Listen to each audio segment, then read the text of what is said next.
Hello, and welcome back, everybody. I hope you all are doing all right.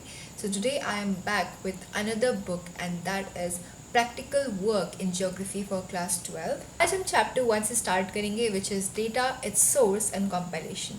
सो इस chapter में हम पढ़ेंगे कि डेटा क्या है, उसके सोर्सेस क्या है, उसे कंपाइल करना क्यों ज़रूरी है और कैसे करते हैं ताकि हम उसे क्या निकाल सके. सो या that was all about the introduction and now let's dive into this chapter.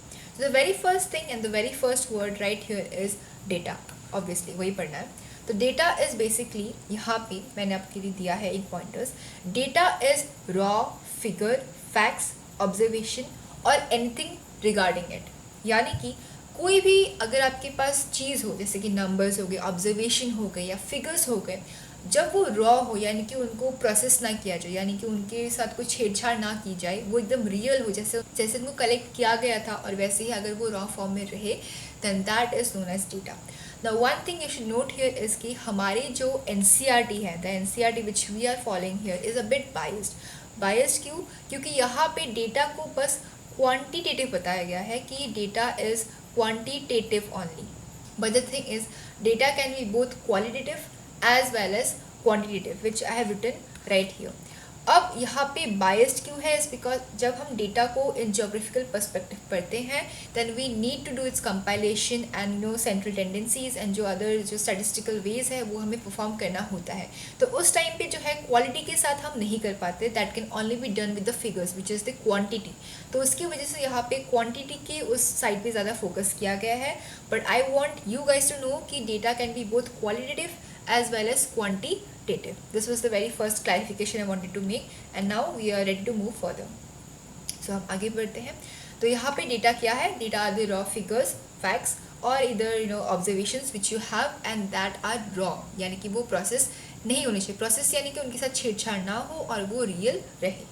Now the very important part right here is कि datum is a single measurement, यानी कि data is plural but datum is the single form of data. ठीक है. अब information, बाकी ये सब जो है that's not needed at all, तो वो मैंने यहाँ पे हाईलाइट नहीं किया है. जो भी इंपॉर्टेंट होगा I will let you know and I have highlighted it already, so you can just follow with me. तो information is the thing which you can derive after processing data, यानी कि जो डेटा था हमारे पास which was raw, अब हमने उसे observe किया, हमने उसे प्रोसेस किया, यानी कि हमने उसे छाटा, फिर हमने उसको देखा, हमने उसको रीजनेट की कि ये कैसे हुआ, क्यों हुआ. जब उसको रीजनेट करके, जब उसको प्रोसेस करके जो हमें इंफॉर्मेशन मिला, जो हमें सोर्सेज मिली या जो हमें जो बातें पता चली, उसे हम कहते हैं इंफॉर्मेशन. ठीक है. यानी कि डेटा को प्रोसेस करके हमें इंफॉर्मेशन मिलता है. ना इन्फॉर्मेशन ऐसा नहीं कि वो कंक्लूजन ही हो, ऐसा भी हो सकता है एक क्वेश्चन भी इन्फॉर्मेशन हो जाए. यानी कि सपोज डेटा एक था अबाउट बर्ड्स के बारे में, तो बर्ड्स कितने हैं, क्यों हैं, कैसे, वो हमने सारा डेटा कलेक्ट किया, वो रॉ फिगर्स में था, उसे हमने फिर प्रोसेस किया. ठीक है. अब उसका इधर कंक्लूजन आएगा कि okay parrots are the most found birds in India, just example. तो इसका ये कंक्लूजन ये हो सकता है, या फिर ये भी हो सकता है कि क्वेश्चन हो कि क्यों है पैरट्स. ठीक है. पैरट्स जो है इंडिया में मोस्ट फाउंड क्यों है. तो कहीं ना कहीं इन्फॉर्मेशन हमें और भी चीज़ों के बारे में सोचने के लिए फोर्स करता है, या फिर हमें और भी ज़्यादा क्यूरियस बनाता है कि ये कैसे है, ये क्यों है. तो कहीं ना कहीं that is always a continuous process until you reach the actual conclusion of the whole data's processing. ठीक है.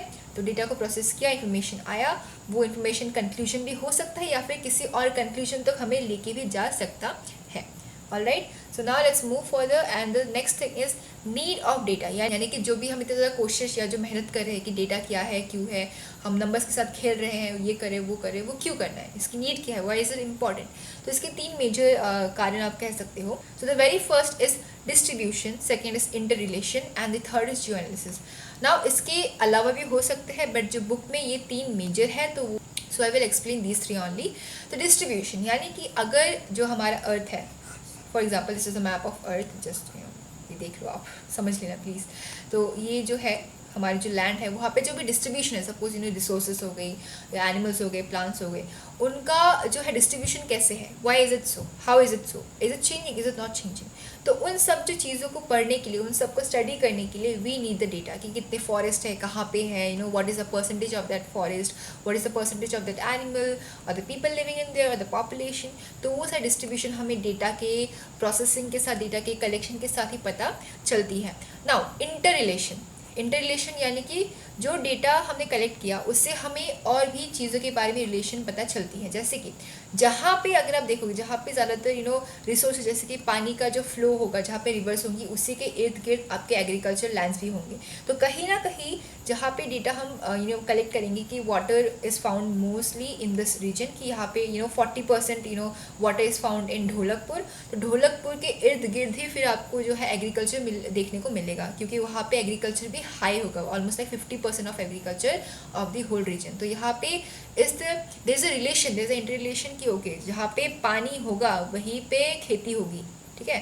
तो यहाँ पे इंटर रिलेशन है, और वो है वाटर और पानी का। Same way this relation is also found in same in different kind of things and different kind of material. तो वहाँ पे जो है इंटर रिलेशन को पढ़ने के लिए, उनको जानने के लिए भी हमें डेटा ही हेल्प करता है। And the third is very obvious which is geographical analysis, यानी कि कहाँ पे क्या डिस्ट्रीब्यूशन है, कैसे है, क्यों है, the reasons behind it, and so and so. So these were the three major reasons for the need of data. And yeah, now let's move ahead, आगे चलते हैं। Okay, so the next is presentation of data, ठीक है। यानी कि data collect किया, number मिले, सब कुछ मिला, फैक्ट्स मिला, फिगर मिला, अब उसको प्रेजेंट करना इंपॉर्टेंट है। अब प्रेजेंट करना क्यों इंपॉर्टेंट है? बिकॉज अगर आपके पास सपोज आप अपनी स्टेट का, सपोज इंडिया ही लेते कंट्री का, तो सपोज हमारे जो कंट्री है इंडिया, उसके सपोज आप पॉपुलेशन को देख रहे हो। अब पॉपुलेशन में इतनी ज़्यादा बड़ी पॉपुलेशन है, अब उसको कैसे प्रेजेंट करोगे? अगर प्रेजेंट अच्छे से नहीं किया, सपोज आपने सेंसस किया तो वहाँ पे स्टेट वाइज आपकी काउंटिंग मिली, डिस्ट्रिक्ट वाइज आपको काउंटिंग मिली। अब सपोज 10 लाख हो गए, या फिर 10 करोड़ हो गए, या फिर 20 लाख हो गए, तो ये जो फिगर्स है, इतनी छोटी छोटी जगहों के इतने सारे फिगर्स होंगे। अब उनको अगर आप प्रेजेंट नहीं करोगे अच्छे से, तो उसको जो है डेटा को एनालाइज करने के लिए आपको बहुत सारी डिफ़िकल्टीज़ फेस करनी होगी। यानी कि तो डेटा को आपको पढ़ने में, एनालाइज करने में बहुत ज़्यादा डिफ़िकल्टीज़ फेस होगी। And that is Y presentation of data is really really important. तो वहाँ पे एक और पॉइंट आता है कि and that is statistical fallacy. तो यहाँ पे एग्जांपल है अबाउट अ रिवर। तो यहाँ पे एक नदी थी हमारे पास, तो there is a person, let's name him Ramu. तो रामू और उसका बच्चा था शामू, एग्जाम्पल, ठीक है। तो रामू जो है, उन्होंने जो है नदी के 4 पॉइंटर्स को उन्होंने नाप के देखा। सपोज एक में मिला था 0.6 मीटर, एक में था 0.8, एक में था 0.9 and the other was 1.5।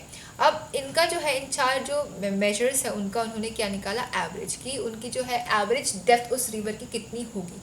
Average उसका निकला कितना, 0.95 मीटर, ऑलमोस्ट 1 मीटर से कम था। तो उसको लगा कि ठीक है भाई, इतना अगर एवरेज अगर 0.95 है तो मेरा बच्चा शामू तो वो निकल जाएगा आराम से रिवर से, क्योंकि शामू की हाइट क्या थी, 1 मीटर थी और एवरेज कितना 0.95। But that is not true, because average 0.95 है बट उससे ज़्यादा भी है विच इज़ 1.5 मीटर्स। तो अगर शामू गया 1.5 में तो वो डूब गया, तो वो चला गया। So that is why even though we do statistical analysis and we do some certain calculations, but कभी कभी उसमें भी grey areas रहते हैं, उसमें भी flaws रहते हैं। That flaws and that grey areas are known as statistical fallacy. तो उसको हटाने के लिए we need to present our data and we need to calculate everything very precisely and very neatly, ठीक है। वरना हमारा भी शामू की तरह हाल हो जाएगा, हम भी डूब जाएंगे।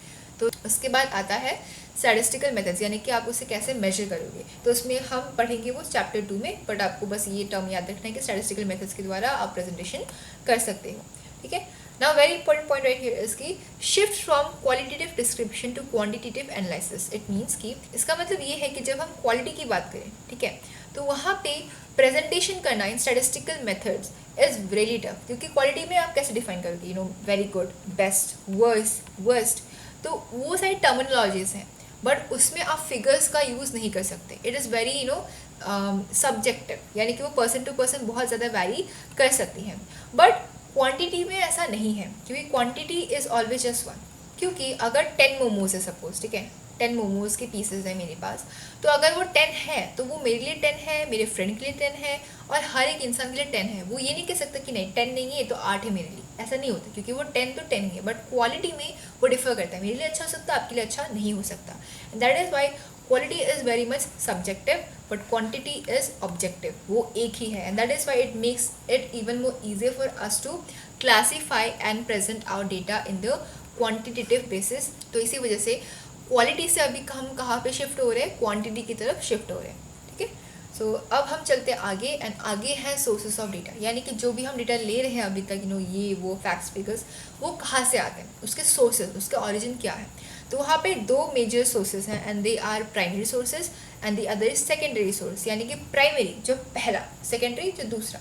प्राइमरी सेकेंडरी का डिफरेंस इतना ही है कि प्राइमरी जो है वो पहले फर्स्ट हैंड आपका होता है, वो पहले पब्लिश नहीं होता है, वो आपके इंडिविजुअल में या ग्रुप में आप खुद उसको कलेक्ट करते हो।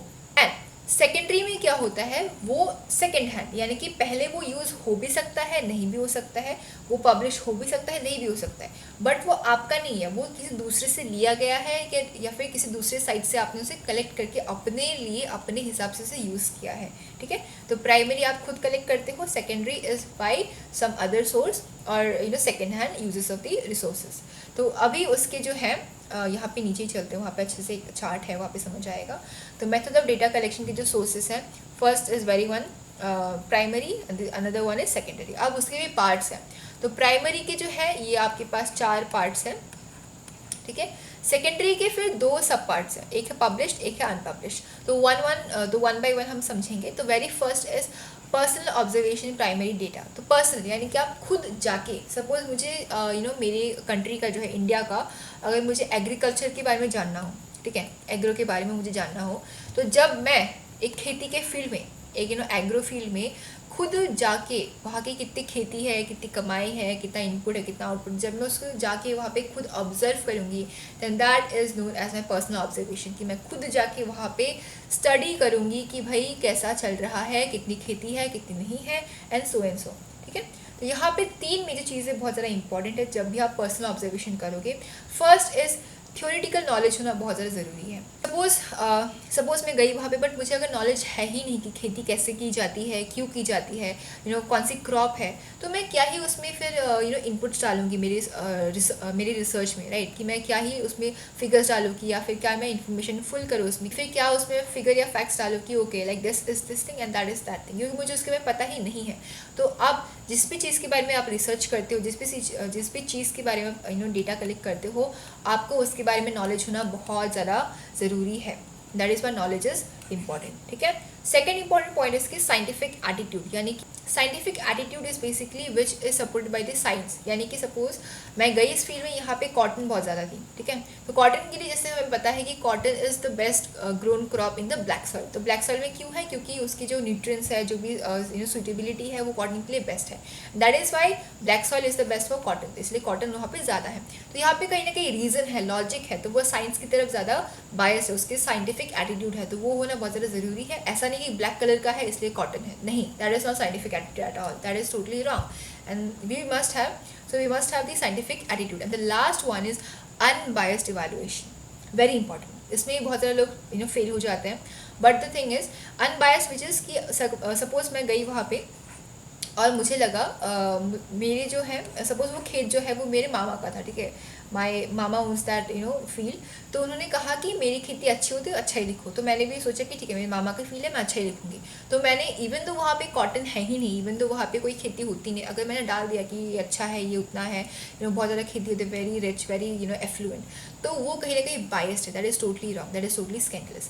तो वो किसी इंसान को जब वो ऑब्जर्वेशन करे पर्सनल लेवल पे, तो थियोरेटिकल होना ज़रूरी है, उसके बारे में नॉलेज होना ज़रूरी है, साइंटिफिक हो, लॉजिकल हो, रीज़न डालो, और अनबायस्ड होना बहुत ज़्यादा ज़रूरी है। So this was all about personal observation.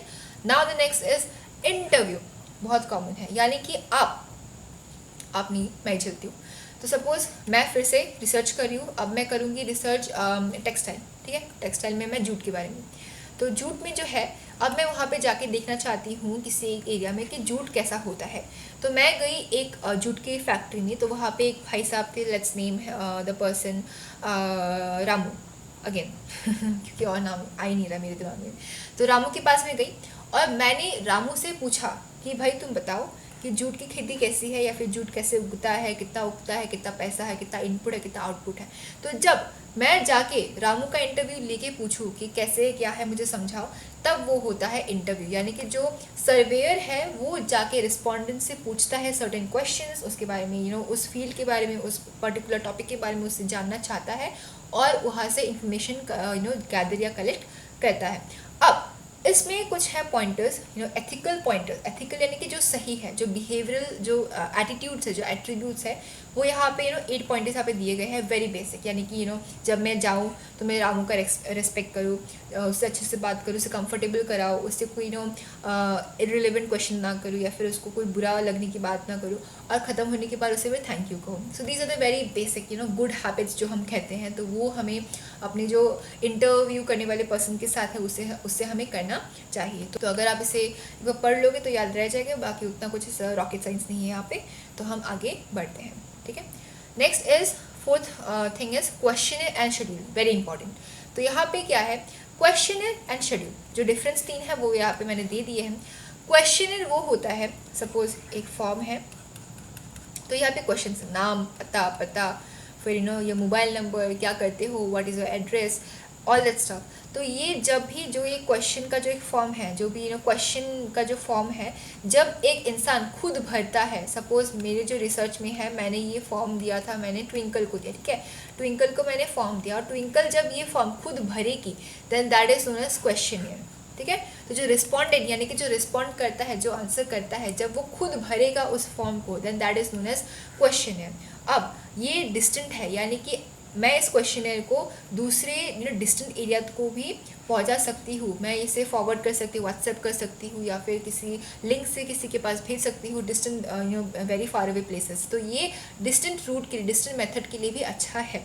But third point है कि ये लिटरेट के लिए है। लिटरेट यानी कि जो पढ़ा लिखा है। अब मैंने पूछा वहाँ पे इंग्लिश में कि what is your name, what is your father, what does your father do, what does your mother do. तो इसका नॉलेज सिर्फ जो पढ़े लिखे हैं वही डाल सकते हैं। बाकी जिनको नॉलेज नहीं है, जिनको लिखना ही नहीं आता, वो क्या ही भरेंगे उस फॉर्म में, राइट। तो जो लिटरेट है that can only support the form of questionnaire. बाकी जो है उनके लिए क्या है, शेड्यूल है। शेड्यूल में क्या होता है, जो सर्वेयर यानी कि जो मैं जो रिसर्च कर रही थी, मैं उस फॉर्म को खुद अपने हाथों से लेके जाऊंगी और ट्विंकल के पास जाके उससे पूछूंगी कि भाई बताओ तुम्हारा क्या है, क्या नहीं है। फिर उससे पूछ के मैं खुद उससे पूछ के उसके फॉर्म में मैं खुद उसमें एंट्री करूँगी, ठीक है। ट्विंकल बोलेगी मुझे और मैं उसके अकॉर्डिंगली उस फॉर्म में उसकी जो एंट्रीज है उसको फिलअप करूँगी। अब ये जो है क्लोज है, यानी कि मैं इसे डिस्टेंट यानी कि लिंक में फॉरवर्ड या फिर दूसरी very far away places I can not send it, because obviously मुझे खुद जाना पड़ेगा, है ना, क्योंकि मुझे खुद उसको भरना पड़ेगा, right. And third is both literate and illiterate, यानी कि पढ़े लिखे लोग हो या ना पढ़े लिखे लोग हो, दोनों के लिए शेड्यूल जो है वो काम में आ जाता है। क्योंकि ऑब्वियसली जो सर्वेयर है, जो पढ़ा लिखा इंसान है, वही अल्टीमेटली फिल करेगा। तो बात तो भाई दोनों ही कर सकते हैं। तो मुझे जब बताएंगे then I can just fill the form accordingly and have the questionnaire done, ठीक है। तो क्वेश्चनर एंड शेड्यूल आपको समझ आ गया होगा, I hope that. And yes, the last one is other method. Last one other methods में कुछ ऐसा इंपॉर्टेंट नहीं है, जैसे किट्स यूज़ करते हैं, सपोज सॉइल किट हो गया, वाटर क्वालिटी किट हो गया। तो यहाँ पे सर्टेन मैकेनिज्म्स है, मशीनरी है वगैरह यूज़ करके they just observe and evaluate this stuff and then have the data collected, ठीक है। तो these were about the primary sources of data. Now let's come to the secondary sources of data. और यहाँ पे दो जो parts थे, एक था पब्लिश्ड और एक था अनपब्लिश्ड। तो पहले पढ़ेंगे पब्लिश्ड के बारे में। और पब्लिश्ड में आता है आपका गवर्नमेंट पब्लिकेशन, यानी कि जो गवर्नमेंट के जो खुद के जो डेटा है, जो सेंसस का अगर आप देखो तो वो है। फिर पॉलिसी की मेकिंग के लिए जो भी लैंग्वेज का है, रिलीजन का है, वो सारे जो डेटास है वो गवर्नमेंट का जो है पब्लिश भी होता है और कभी कभी अनपब्लिश्ड होता है। जो पब्लिश्ड है वो पब्लिश्ड और जो अनपब्लिश्ड है वो गवर्नमेंट के साथ ही रह जाता है, but still we can use it for the research purposes, ठीक है। एंड नाउ और उसके बाद आता है क्वासी गवर्नमेंट पब्लिकेशन, यानी कि क्वासी यानी कि आधा अधूरा, लाइक है भी नहीं भी, लेकिन क्वासी फेडरल भी से क्वासी इज लाइक है भी नहीं, लेकिन काइंड ऑफ लाइक दोनों के कभी कभी होता है, कभी कभी नहीं होता है। तो जो क्वासी गवर्नमेंट है उनका भी पब्लिकेशन होता है कि उनके कंट्री के बारे में, उनके पॉपुलेशन, उनके लोगों के बारे में, तो उनकी भी डॉक्यूमेंट्स होते हैं, उनके भी डेटा होते हैं, हम उसे भी यूज़ कर सकते हैं। Now third is international publication, world wide level पे ये बहुत ज़्यादा यूज़ होता है। Best examples are UNESCO, UNDP, WHO and so. तो यहाँ बहुत सारे एग्जांपल्स है, you can just go and read it. But you just do not need to memorize, just yes UNDP जो है वो हो सकता है, because human development report UNDP निकालता है, तो दैट इज़ इंपॉर्टेंट। उसके बाद फिर प्राइवेट पब्लिकेशन से जो प्राइवेट थिंक टैंक्स हो गए या फिर जो दूसरे ऑर्गेनाइजेशन है वो भी डालते हैं। Newspaper is already there, electronic media, internet जो हम यूज़ करते हैं, तो ये सारे आते हैं आपके पब्लिश्ड सोर्सेज में फॉर सेकेंडरी डेटा, क्योंकि वो पहले ही पब्लिश किसी के द्वारा कलेक्ट किया जाता है, plus we use it for ourselves as second hand data. ठीक है, अब उसके बाद आते हैं अनपब्लिश्ड। वो सेम है, जस्ट ये बात है कि वो पब्लिश नहीं होता है और वो आगे वाला पब्लिश हुआ था। ठीक है, तो यहाँ पे अनपब्लिश्ड फिर से गवर्नमेंट के डॉक्यूमेंट्स हैं, क्वासी गवर्नमेंट के रिकॉर्ड्स हैं, एंड प्राइवेट यानी कि जो प्राइवेट थिंक टैंक्स हो गए या फिर जो ऑर्गेनाइजेशन हैं उनके कुछ जो अपने पास जो डॉक्यूमेंट्स या फिर डॉक्स रहते हैं वो हम खुद ऐसे अगर अपने लिए यूज़ करें, that also comes under the sources of data, secondary sources of data. ठीक है, तो ये हद तक था पूरा सोर्सेज वगैरह। I hope the sources are clear and now let's move forward again. तो यहाँ पे हम पहुँच चुके हैं tabulation and classification. Tabulation classification is basically जब आप अपने जो डेटा है, जब उससे अपने डेटा को किसी एक टेबल में ऑर्गेनाइज करेंगे, तब हम कहेंगे टैबुलेशन ऑफ डेटा। फिर आप उसे क्लासीफाई करोगे, ग्रुप वाइज अरेंज करोगे, कॉलम्स में, रोज में। Now the next is data compilation and presentation. यहाँ पे 3 मेजर मेथड्स है for your data compilation presentation, and they are absolute terms, percentage and indices. Now let's study one by one. तो absolute यानी कि एकदम figures में। ठीक है, अगर मैंने कहा कि 1,51,211, तो ये एब्सोल्यूट है, यानी कि इतना ही है, ना इसके कम ना इससे ज़्यादा। तो ये जो है दिस इज़ एब्सोल्यूट, कि इतना जो है, इतना कॉटन मुझे मिला है। ठीक है, इतना कॉटन मुझे मिला ढोलकपुर से। ठीक है, ढोलकपुर का इतना प्रोडक्शन है, तो ये पूरा क्या है, एब्सोल्यूट टर्म्स में है। ठीक है, ये पूरा फिगर में ही रहता है, यू कैन सी। तो यहाँ पे जो है पॉपुलेशन का किया गया था, जैसे कि जम्मू एंड कश्मीर का यहाँ पे दिया है figures, these all are the actual figures, यानी कि इससे कम ज़्यादा बिल्कुल नहीं है। ठीक है, so this is absolute. Next is percentage. Percentage very simple, बचपन से पढ़ रहे हो, तो परसेंटेज में क्या है, जो चीज़ है, ठीक है, सपोज कॉटन का था, अब ढोलकपुर है, एक जगह है, ठीक है, फॉर एग्जांपल, अब इसे बस कॉटन थोड़ी उगता है, बहुत सारी चीज़ें उगती होंगी। अब कॉटन जो है, कॉटन का percentage as compare to the whole agriculture, यानी कि जो उगाए जाते हैं फ्रूट्स वेजिटेबल्स वगैरह, उसका कितना परसेंटेज है, तो उसका हम कॉटन में एग्रो करके इंटू 100 करेंगे, तो उसमें क्या आएगा, उसका परसेंटेज आ जाएगा। ठीक है, now one thing you should note here is की परसेंटेज, ठीक है, परसेंटेज और इंडाइसेस या फिर इंडेक्स में क्या डिफरेंस है। तो परसेंटेज में जो है वो पूरा होल, ठीक है, वो होल मीन्स कि जो भी, ठीक है, सपोज अगर आप एप्पल्स की बात करो, तो Apple is a part of fruit, is from the group of fruits. तो एप्पल जो है वो पूरे होल फ्रूट के जो ग्रुप है उसमें से कितना है, कि पूरे फ्रूट के ग्रुप के होल में से एप्पल कितना है, तो उसको जब आप निकालोगे इन परसेंटेज, तो वो कहलाता है परसेंटेज। इंटू 100 करके निकालोगे, it means percentage. But index में क्या होता है, इंडेक्स में भी आप इंटू 100 ही करते हो, but index always contains a base year. Base year means कि जैसे कि सपोज एप्पल जो है, एप्पल आया मेरा सपोज 2001 और 2000 मेरा 8 में, ठीक है, 2008 में। तो मुझे अगर 2008 के एप्पल जो है as compare to the base year 2001 अगर निकालना हो, तो मुझे 2008 का जो एप्पल का जो क्वांटिटी सपोज 10 लाख, ठीक है, 10 लाख एप्पल्स थे, और यहाँ पे कितना था, सपोज 50 लाख, ठीक है। तो मुझे यहाँ होल प्रोडक्शन नहीं चाहिए, बस उस ईयर का चाहिए, वो उस बेस ईयर का चाहिए। तो बेस ईयर कितना था, 2001, तो बेस ईयर नीचे आएगा 50 लाख और ऊपर 10 लाख आएगा, क्योंकि 2008 का चाहिए। तो 10 लाख डालो और फिर इंटू 100 कर दो, तो ये आ जाएगा आपका इंडेक्स में। तो बेसिक डिफरेंस ये है कि इंडेक्स में आपका एक बेस ईयर रहता है, लेकिन परसेंटेज में आपका होल से आपको कैलकुलेशन करना होता है। ठीक है, तो इंडेक्स का फॉर्मूला यहाँ पे है, which is summation of Q1, which is the very current year production, जो 2008 हमने लिया था। करंट तो अभी 2008 नहीं है, जस्ट एन एग्जाम्पल, बट 2001 था वो हमारा था बेस ईयर, तो वो यहाँ पे है as the total of the base year production. ठीक है, तो यहाँ पे आपका एग्जाम्पल दिया गया है, which is the index number में। तो 1971 तक जो है वो बेस ईयर हमारे लिया गया 32.5। तो यहाँ पे हर एक के नीचे देखो आप 32.5 and so. One thing I would like to ask here is that कि यहाँ पे है 100, यहाँ पे 130, 165 एंड 207। तो अगर मैं पूछूँ कि 1971 के कंपैरिजन 1981 में कितना इंक्रीज हुआ है, तो 30, राइट। अगर मैं पूछूँ कि कि 81 के कंपैरिजन में 91 में कितना इंक्रीज हुआ है, you will say 35, but that is absolutely wrong. आप ऐसा नहीं कर सकते बिकॉज जो बेस ईयर है वो हमने 1971 का ही लिया है। तो अगर 1981 और 1991 का निकालना है कंपैरिजन में, तो जो बेस ईयर है जो 42.2 है और जो 53.7 है उसे हमें एज अ बेस यूज़ करना होगा, ना कि 1971 को।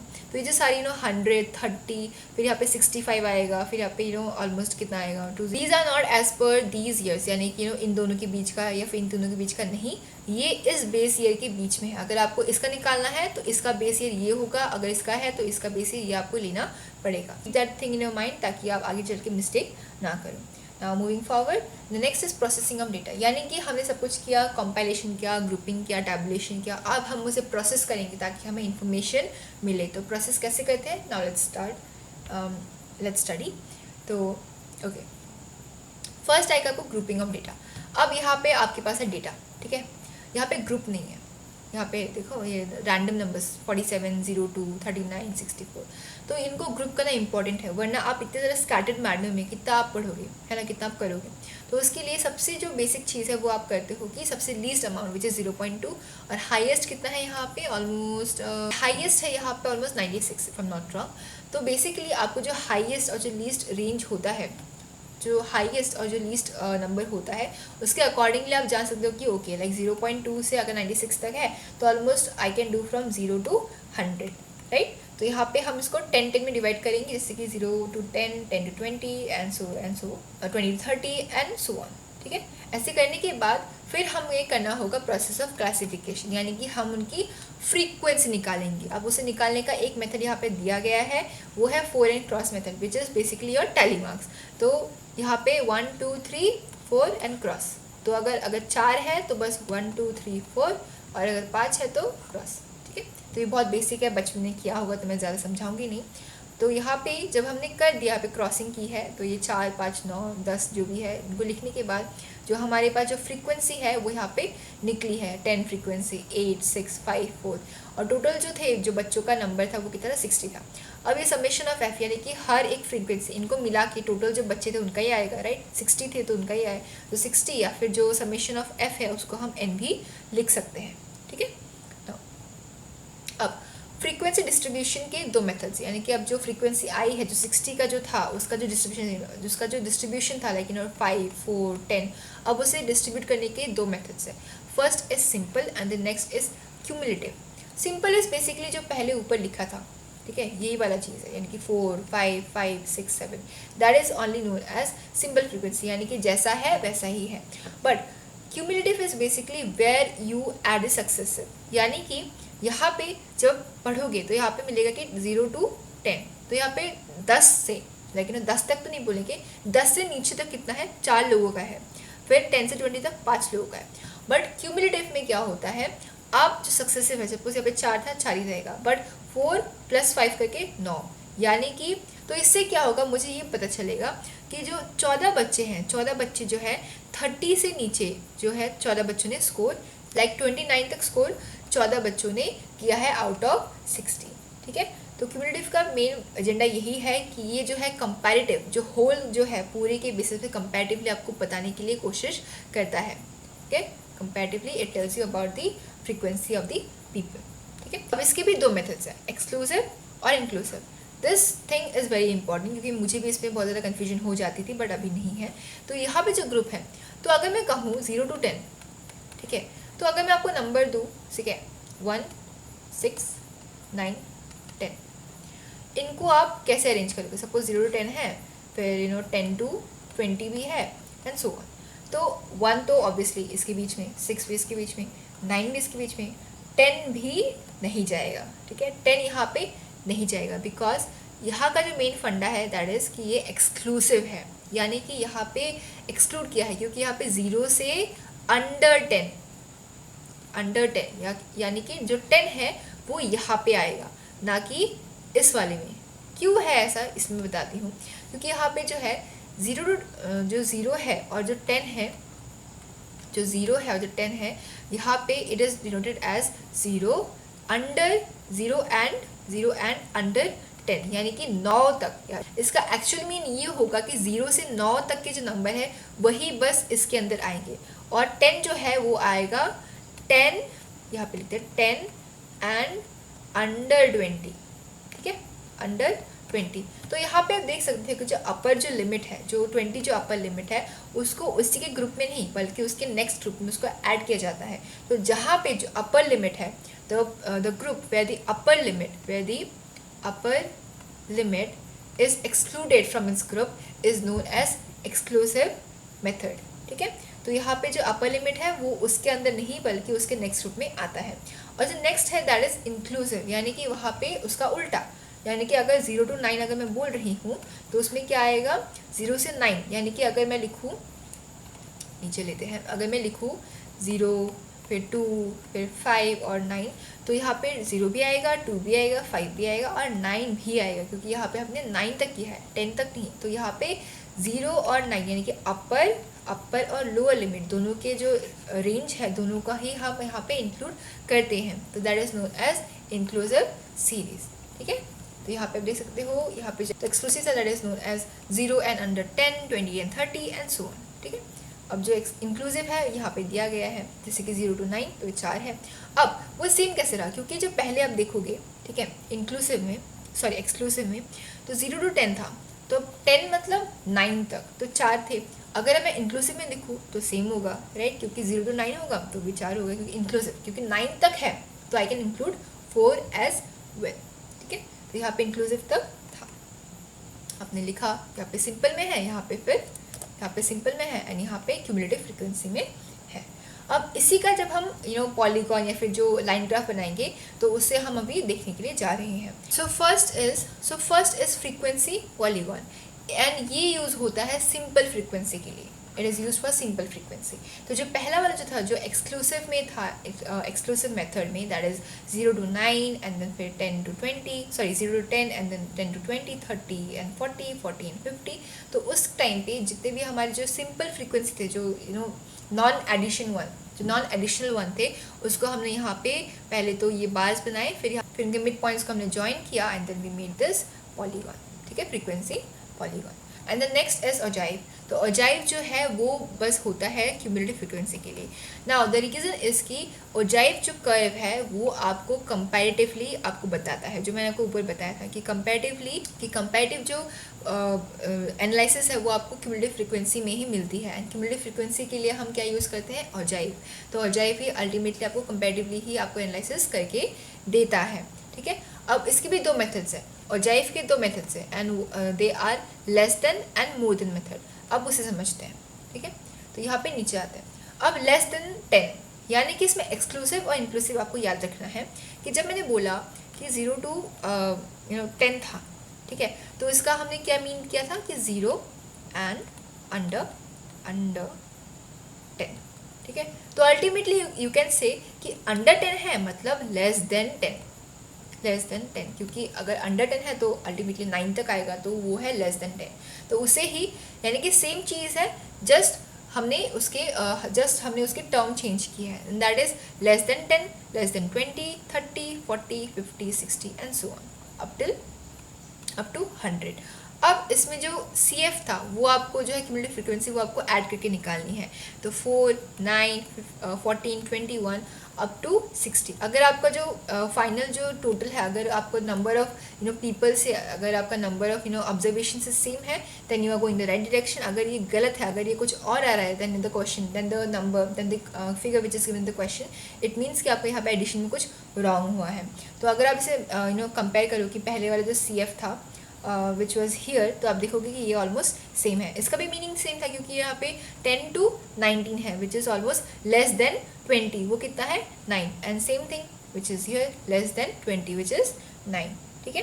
जैसे करने के बाद फिर प्लॉट करोगे विच इज़ राइट हियर कि less than 10, less than 20, 30, 40 and so on. तो यहाँ पे एक पॉइंट आपने ऐसे डॉट किया, फिर ऐसे लाइन खींच के आप इसे ज्वाइन करोगे। So this is the ogive, ठीक है। ये था लेस देन के लिए। लेस देन में हमने छोटे से स्टार्ट किया, यानी कि लोअर पॉइंट से, बट मोर देन में we start with the higher point, यानी कि अब उसमें एक टर्म है, आपको याद रखना पड़ेगा कि मोर देन के लिए more than zero, more than के लिए ज़्यादा चाहिए। ज़्यादा कैसे चाहिए? जब हमें ज़्यादा नंबर मिलेंगे। अब ज़्यादा कैसे मिलेंगे? जब हम उसे छोटा मानेंगे।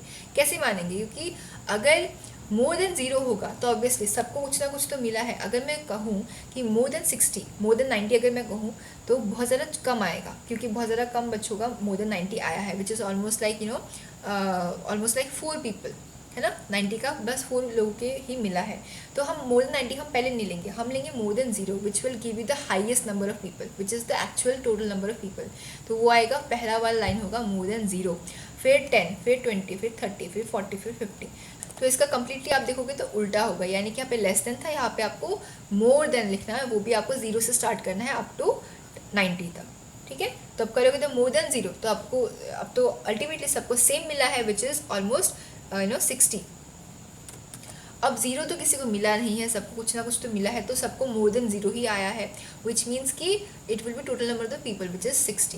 और इसके बाद फिर मोर देन 10, यानी कि 10 कितनों का था, लेस देन 10 कितना था, 4, यानी कि 4 से ज़्यादा कितना होगा, 60 माइनस 4 कितना आएगा, 56। तो कितना आया, 56। मोर देन 20, यानी कि 20 को छोड़ के अब 20 से कम कितना है, 9, यानी कि 60 माइनस 9 कितना आया, 51। तो 51। ठीक है, तो यहाँ पे जो होगा उसको आपको बस माइनस करना है 60 से, तो वो आपको इजीली आ जाएगा। अब इसका जो पॉइंट है वो ऊपर से स्टार्ट होगी, क्योंकि अब इसका जो पॉइंट है वो ऊपर से प्लॉटिंग स्टार्ट होगा, क्योंकि ऑब्वियसली मोर देन है तो ज़्यादा होगा, तो 60 ऑब्वियसली हाईएस्ट नंबर, फिर धीरे धीरे करते करते करते ये डाउनफॉल आएगा।